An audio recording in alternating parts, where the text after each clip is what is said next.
Okay, everybody, I am ready to start filling my coconut lemon cake. So I have my turntable, it's spinning freely. I have a damp towel or a paper towel underneath, and then I have a 10-inch cake board here. So that's going to be nice and sturdy. I have stiffly whipped Chantilly in my piping bag with a plain tip. This is number 805, but any medium-sized tip will do. I'm going to start with just a little swirl of Chantilly here on the board. This is going to help keep my cake in place. So set this first one down, just give that a little press so it grabs hold there. And now, since I am using a filling that is different from the frosting that I am going to put on the outside of the cake, the technique that I'm going to use here is damming. So I will use Chantilly with my plain tip, and I'm going to pipe just a border of that Chantilly right around the edge of my cake. And I do this before I put my filling in. The purpose of the dam is so that when it comes time to frost the outside of our cake, some of whatever filling you choose always gets pushed out to the edges a little bit. So by using a dam, we're damming with whatever we are using as our outer frosting, whether it's buttercream or chantilly or ganache, whatever that may be, so that anything that pushes out of these layers here is the same as what's on the outside, so we wouldn't end up with lemon curd seeping into the outside of our decorated cake. So I have my lemon curd that is chilled. I'm going to be using a yellow scoop here, so I'm going to be using about 1.5 scoops of curd. And I'm just using a small, the mini offset spatula, and I'm just pretending like I would be doing this for any regular filling. So I still am working here on one side of the cake. I'm not coming back and crossing back and forth because that could disturb my dammed Chantilly.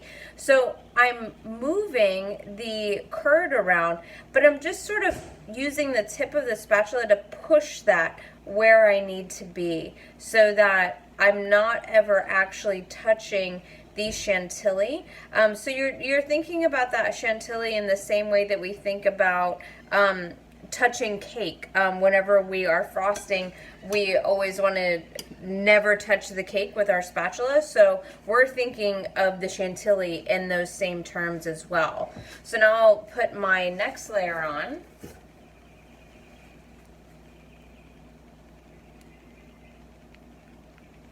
Okay, so going around, making sure that all my sides are matched up, just like if I had a round cake. And then I'm going to give this just a really gentle push to make sure that everything is grabbing hold of each other. I'm going to pipe another dammed border here.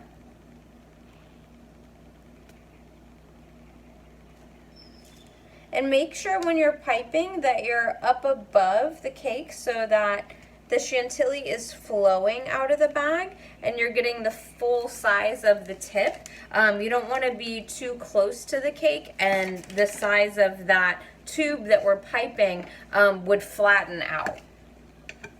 Okay, so another 1.5 scoops of my curd. Coming back with my mini offset. Pushing and pulling that back, so not touching the cake, not touching the Chantilly.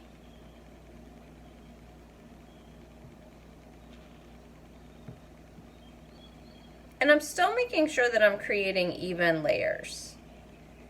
So lemon curd is a very intense flavor, and also it is on the softer side, so I'm not gonna put the same amount of curd in as a filling as I would if I was using buttercream or some sort of frosting. Otherwise, this can overwhelm the flavor of the cake and it becomes way too intense, and we would lose the taste of the coconut and all we would get is tart.